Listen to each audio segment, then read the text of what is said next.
لم تقرأ المادة 111 من قانون المحاكم المالية جيدا.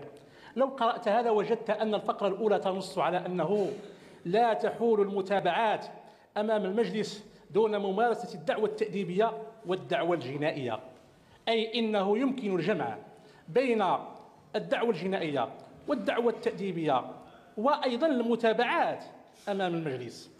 إذا قرأت القانون جيدا ستجد أن تلك صلاحيات الوكيل العام للمجلس الأعلى للحسابات وتلك صلاحيات وزير العدل والحريات، ولا مجال للقول بمصادرة صلاحيات لفائدة صلاحيات.